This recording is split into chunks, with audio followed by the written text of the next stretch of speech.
The word suddenly had a very special meaning to him. It signified so much. It struck him then that never in 9 years of marriage to Amy had he ever called their various apartments home.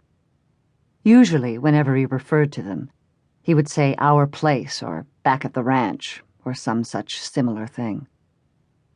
But the little white clapboard on Route 341, with its picket fence and neat garden, was indeed home.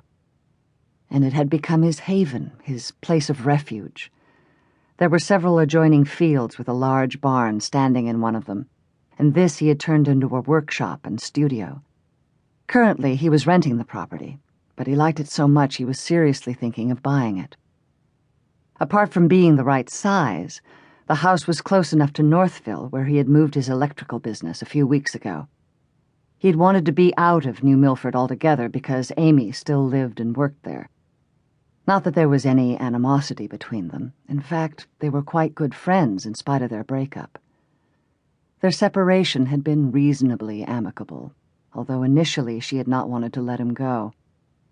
Eventually she had agreed. What option did she have? He had been long gone from her emotionally and physically, even when they still shared the same apartment in New Milford. The day he had finally packed his bags and made his intentions clear, she'd exclaimed, "Okay, Jake, I agree to a separation, but let's stay friends, please." Long absent in spirit and with one foot already out the door, he had willingly agreed. What harm could it do? Anything to make his escape easier, to get away from her at long last in a peaceful way and without another row. Jake's thoughts centered entirely on Amy for a moment or two. In many ways, he felt sorry for her. She wasn't a bad person, just dull, unimaginative, and something of a killjoy.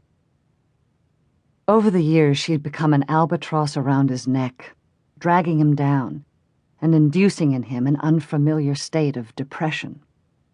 He knew that he was smart and quick and clever. He always had been, even as a child. And he was good at his job. His former boss at Bolton Electric had constantly told him he was a genius with lighting and special effects. And because of his drive, hard work, and talent, he had moved up in life. He had wanted to move even farther, but she had held him back. Amy was always afraid things would go wrong. "It's not going to work. It'll fail, and then where will we be?" she had wailed. "Anyway, what do you know about being a contractor?" she had gone on nervously, her face pinched and white and tight around the mouth. When he hadn't answered her, she had added, "You're a good electrician, Jake, I know that, but you're not good at business." He had been infuriated by her remark. Glaring at her, he had shot back, "How do you know what I'm good at? You haven't been interested in me or anything I do for years." She had gaped at him, obviously shocked by his words, but he was speaking the truth. It seemed to him now, as he remembered those words, that Amy had lost interest in him during the 2nd year of their marriage. Jake sighed under his breath. It had all become so sad and discouraging, and he wondered, for the umpteenth time, how it could have gone so wrong. They had grown up together in Hartford, had been childhood sweethearts, and had married right out of school. Well, almost. In those days, the future had glittered brightly for him and had been full of promise. He had his dreams and ambitions. Amy had neither. The future with Amy had begun to look so bleak, so without promise or happiness, he had eventually begun to drift away from her. Content to plod along, following her usual routine, she had never even noticed when he was gone from her in body and spirit. He might live in the same apartment, but he was no longer really there. Inevitably, he strayed and had a couple of affairs with other women, and discovered he didn't even feel guilty. He had also realized at the time, over 2 years ago now, that the game was up between them.